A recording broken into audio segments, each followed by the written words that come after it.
तो biological width क्या होती है और बायोलॉजिकल विड्थ की सिग्निफिकेंस क्या है, ये इस वीडियो में देख लेते हैं। तो बेसिकली जो बायोलॉजिकल विड्थ है वो आपकी attached epithelium plus connective tissue की जो विड्थ टोटल होती है, जो बेस ऑफ द सल्कस से लेके crest of the alveolar ridge तक आती है, उस आप विड्थ को बायोलॉजिकल विड्थ कहते हैं।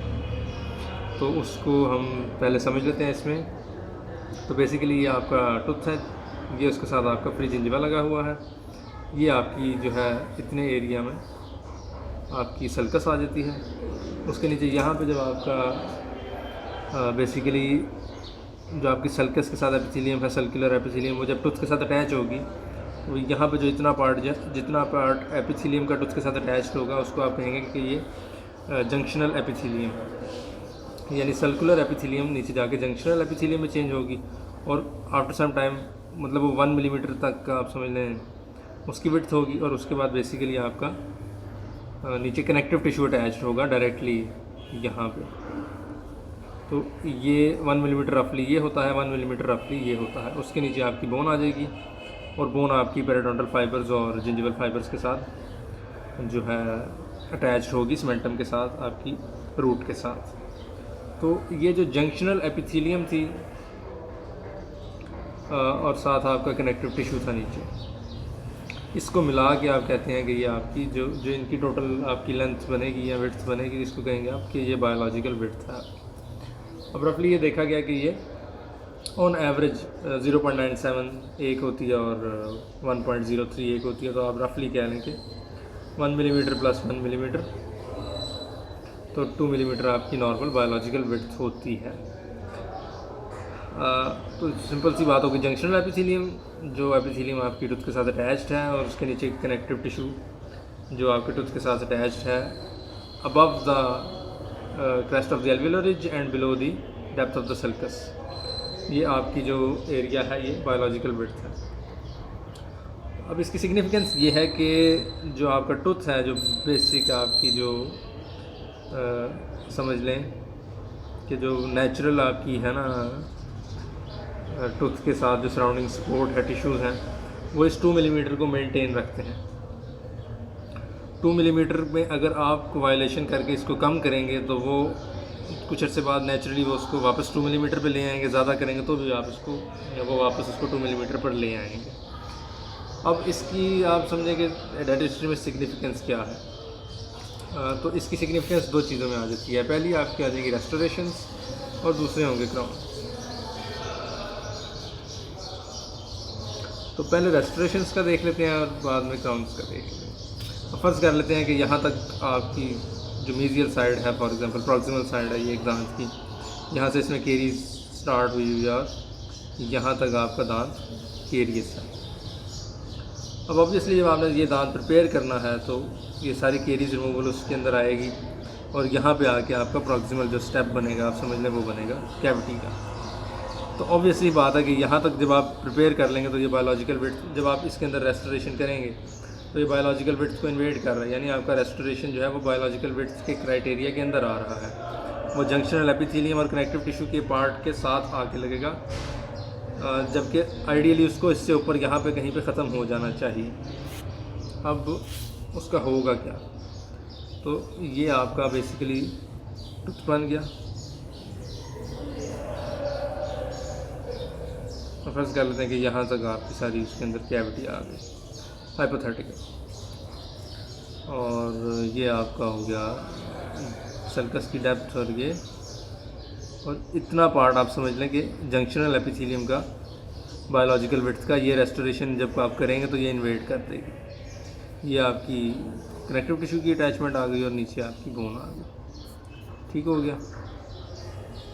अब जब आपकी रेस्टोरेशन फॉर एग्जांपल आपने यहाँ पे अमेलगम कंपोजिट जीआईसी कुछ भी कर दिया, जो यहाँ तक आ रही है, जो उसके जो बायोलॉजिकल विड्थ है उसके अंदर आ रही है, तो उसमें अब होगा क्या, होगा ये कि आपका जो टूथ है उसमें बेसिकली वहाँ पे इन्फ्लेमेटरी रिस्पॉन्स स्टार्ट हो जाएगा।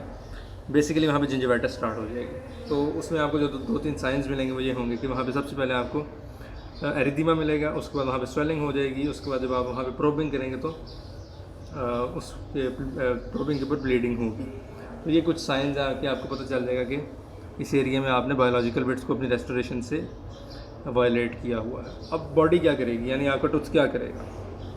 उसने ये 2 मिलीमीटर जो है वो अपना पूरा करना है। वो ये करेगा कि अपनी जो बोन है उसका लेवल कम कर देगा। बोन फॉर एग्जांपल ऊपर से वो रिजॉल्व करके यहाँ तक ले आएगा। उसके बाद 1 मिलीमीटर का आपका कनेक्टिव टिश्यू की अटैचमेंट आ जाएगी यहाँ पे, और 1 मिलीमीटर ऊपर जंक्शन एपिथेलियम की अटैचमेंट आ जाएगी और रेस्टोरेशन उसके ऊपर होगी। तो आपने जब बेसिकली बायोलॉजिकल विड्थ को इन्वेट करके रेस्टोरेशन प्लेस की है तो ओवरऑल उसका जो मेजर इफेक्ट आएगा वो बोन की रिजॉर्प्शन करवा देगा। जबकि आप यूजुअली ये नहीं सोचा जाता जब आप रेस्टोरेशन करते हैं, डीप रेस्टोरेशन, सब जिंजिवल रेस्टोरेशन भी कर रहे हैं, तो ये जहन में नहीं होता कि इतनी भी ख़राब हो सकती है कि उससे बोन रिजॉर्प्शन हो जाएगी। लेकिन अगर आप बायोलॉजिकल विड्थ को इन्वेट करेंगे तो उसका ये सीवियर कॉन्सिक्वेंस होता है। और दूसरी चीज़ आ जाती है फिर क्राउन्स। क्राउन्स में ये होता है कि आपने जो क्राउन बेसिकली आप दांत को कट करके क्राउन प्रेप करते हैं, उसका कोई कोर बिल्डअप होता है अगर आपकी फिलिंग है तो, अदरवाइज़ वो क्राउन का ही स्ट्रक्चर होगा। तो होगा ये कि अगर आपने इस तरह का क्राउन प्रिपेयर किया हुआ है, क्राउन प्रेपरेशन हुई है उसकी, नीचे ये आपकी आ जाएगी रूट सारी, तो ये आपकी क्राउन प्रेपरेशन है।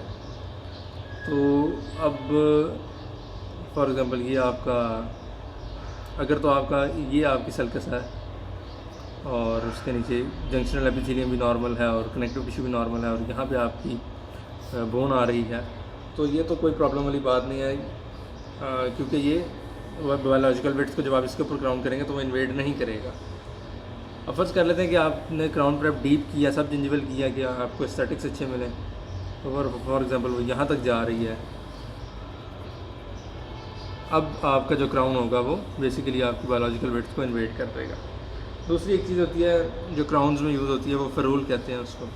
फेरूल भी बेसिकली इसीलिए यूज़ होता है कि जो आपकी कोर बिल्डअप होता है, फॉर एग्जांपल आपने जीआईसी का बिल्डअप किया हुआ है कोर में, या कंपोजिट का है या एमैल्गम का है, जिसका भी है, कोई फिलिंग मटेरियल है, तो जब आप इसके ऊपर क्राउन डालेंगे तो सारी फोर्सेस जो इस पर फॉर एग्जांपल इधर की लगेंगी तो वो टोटली फोर्स जो होगी वो इस कोर पे लग रही होगी। जबकि अगर यहाँ पे अगर एक और स्टेप बना दें आप और फिर यहाँ पे पूरा क्राउन है, तो जब लेटरल फोर्स लगेगी तो उसका कुछ पोर्शन जो होगा वो कोर बिल्डअप पे आएगा और कुछ पोर्शन जो यहाँ पे आएगा वो टूथ स्ट्रक्चर के ऊपर आएगा, तो वो आपकी फोर्सेस को थोड़ी सी डिसिपेट कर देगी। अब फेरूल भी बेसिकली आपने जब बनाना है तो वो मज़ीद डीप करना पड़ता है, आपको स्टेप बनाना पड़ता है एक टूथ स्ट्रक्चर के अंदर, तो वो भी बेसिकली आपकी जो प्रेपरेशन है उसको डीप कर देगा, और डीप कर देगा तो ऑब्वियसली उसमें चांस है कि बायोलॉजिकल विड्थ इन्वेड हो जाएगी।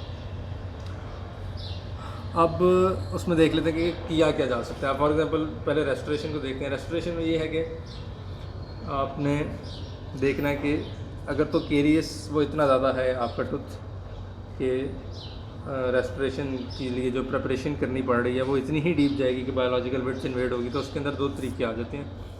पहला होता है कि आप ऑर्थोडोंटिकली टूथ को एक्सट्रूड करवा लें, तो जब टूथ आपका ऊपर की तरफ आ जाएगा तो ऑब्वियसली उसके क्राउन आपको ज़्यादा शो होगा। बेसिकली ये प्रोसीजर है क्राउन लेंथनिंग का। तो जितना आपका टूथ ऊपर आ जाएगा, क्राउन स्ट्रक्चर ऊपर आ जाएगा, उतना ही आपका बायोलॉजिकल विड्थ मतलब अपनी जगह पर रहेगी। क्राउन की जो आपने मतलब केरियस पार्ट होगा वो आपका क्रोनली आ जाएगा और आप उसको सुप्राजिंजिवली ही प्रिपेयर करके आप उसको कर देंगे,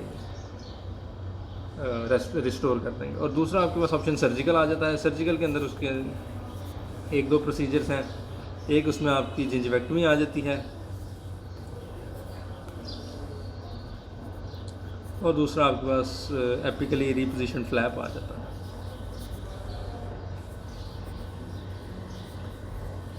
और इसके साथ आप थोड़ी सी बोन की कटिंग भी कर देते हैं बेसिकली।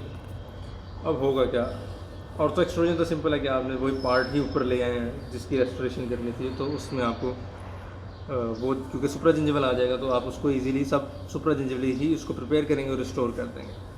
जिंजिवेक्टमी में बेसिकली उस केस में करेंगे जिसमें आप फर्ज कर लें कि आपका जो है जिंजिवा वो ज़्यादा ग्रो किया हुआ है ऊपर की तरफ, तो आपको ऐसे लगता है कि जब आप उसको प्रिपेयर करेंगे तो वो ज़्यादा डीप चला जाएगा। तो आप यहाँ से फॉर एग्जाम्पल इतना जिंजिवा काट देंगे तो पॉसिबल है कि इतनी अगर आपकी थी केरीज तो इस पार्ट को काटने के बाद वो जो केरियस पार्ट है वो आपका सुप्राजिंजिवल आ जाएगा। सुप्राजिंजिवल आ जाएगा तो उसके बाद आप उसको नॉर्मली ट्रीट कर सकेंगे। और दूसरी जो आपकी बेसिकली एपिकल रिपोजिशनिंग फ्लैप है, उसमें यह है कि आप ये सारा फ्लैप उठाएंगे और जितनी आपको बोन रिक्वायर्ड है रिमूव करना वो पहले से आप कैलकुलेट कर लेंगे कि किस तरह कितनी आपकी बायोलॉजिकल विड्थ इन्वेड होगी, उससे उतनी आप बोन को कम करके उतना आप फ्लैप नीचे करके दोबारा सूचर करते हैं। तो इसको आप कह देंगे कि एपिकल रिपोजिशन फ्लैप है और उसके साथ आपने थोड़ी सी ऑस्टियो सर्जरी भी की है। अब दूसरा क्वेश्चन आ जाता है कि कैसे पता चलेगा कि हमने हमारी बोन कितनी नीचे है। तो आपने पेरियो प्रोब लेके उसको सल्कस की डेप्थ से इस तरह एंगुलेट करके डालना कि वो क्रेस्ट ऑफ द रिज पे जाके टच करे। तो इसकी आप डेप्थ मेजर कर लेंगे और इससे आप रफली एक एस्टिमेट लगा सकते हैं कि आपकी कितनी बायोलॉजिकल विड्थ नीचे पड़ी हुई है और कितनी मेरी रेस्टोरेशन उसमें जाके इन्वेड करेगी। फॉर एग्जांपल आप समझ लें कि आप समझते हैं कि 0.5 मिलीमीटर आपकी जो है रेस्टोरेशन जो होगी वो इतनी 0.5 मिलीमीटर बायोलॉजिकल विड्थ को इन्वेड करेगी। तो उसके लिए आप 0.5 मिलीमीटर टूथ को एक्सट्रूड करवा लें या 0.5 मिलीमीटर बोन को ग्राइंड करके तो उसको फिर जो फ्लैप होगा उसको एपिकली लगा दें। तो ये दो बेसिकली प्रोसीजर्स हो गए आपके रेस्टोरेशन के लिए। अब है फिर सेकंड चीज़ है क्राउन्स। क्राउन्स में बेसिकली आपने उसके मार्जिन्स देने होते हैं। 3 तरह के मार्जिन्स होते हैं। एक आपका सुप्राजिंजिवल मार्जिन होता है, एक आपका इक्विजिंजिवल मार्जिन होता है और एक आपका सबजिंजिवल मार्जिन होता है। जो सुप्राजिंजिवल मार्जिन होता है वो बेसिकली आपका जो हेल्थ ऑफ द टिश्यू है उसके लिए बेस्ट होता है, क्योंकि वो आपके जिंजिवा से नीचे नहीं जा रहा तो वहाँ इन्फ्लेमेशन नहीं करवाएगा, वहाँ पे ब्लैक एक्यूमुलेशन नहीं होगी, तो वो आपका बेस्ट होता है हेल्थ के लिए। लेकिन क्योंकि आपको सुप्राजिंजिवली आपने प्रिपेयर किया तो जहाँ पे आपकी कंपोजिट या जो जिस भी चीज़ के आप सिरेमिक का कर रहे हैं या मेटल का कर रहे हैं तो जिस पार्ट तक प्रिपरेशन है उसके नीचे आपको नेचुरल टूथ भी नज़र आ रहा होता है, तो वहाँ पे एक जंक्शन एक लाइन नज़र आ रही होती है जो अनएस्थेटिक होती है। तो इसका डिसएडवांटेज बेसिकली ये है।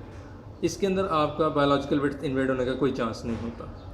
दूसरा है फिर है इक्विजिंजिवल। इक्विजिंजिवल भी आपका एस्थेटिकली थोड़ा सा अच्छा नहीं होता, लेकिन हेल्थ में वो आपका सुप्राजिंजिवल जैसा होता है कि सब जिंजिवली इन्फ्लेमेशन या प्लैक एक्यूमुलेशन नहीं करवाता और इसमें भी आपकी बायोलॉजिकल विड्थ इन्वेड नहीं होती।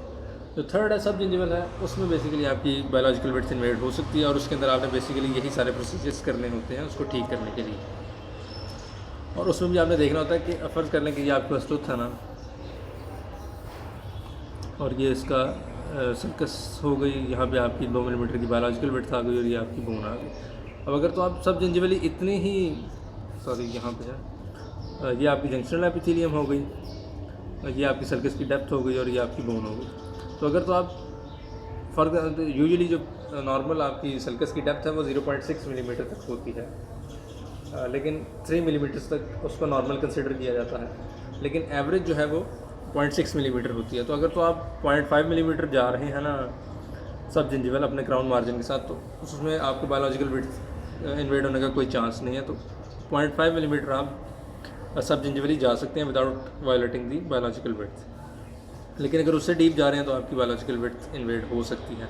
वो भी ऑब्वियसली ये तो एवरेज 0.6 मैंने लिया है ना, तो अगर आपके फॉर एग्जांपल 1.5 मिलीमीटर की पॉकेट डेप्थ आ रही है, सर्कस डेप्थ आ रही है बेसिकली 3 मिलीमीटर से ज़्यादा होगी तो फिर आप सर्कस का पॉकेट कहते हैं। तो अगर तो ये 1 मिलीमीटर 1.5 मिलीमीटर की उसकी सर्कस की डेप्थ है तो ऑब्वियसली आप उतना सब जिंजिवल अपना मार्जिन लेके जा सकते हैं। उससे ज़्यादा लेके जाएंगे तो फिर आपकी जो बायोलॉजिकल विड्थ है वो इन्वेड हो जाएगी। तो ये बेसिकली कुछ थोड़ा सा आइडिया था बायोलॉजिकल विड्थ के बारे में।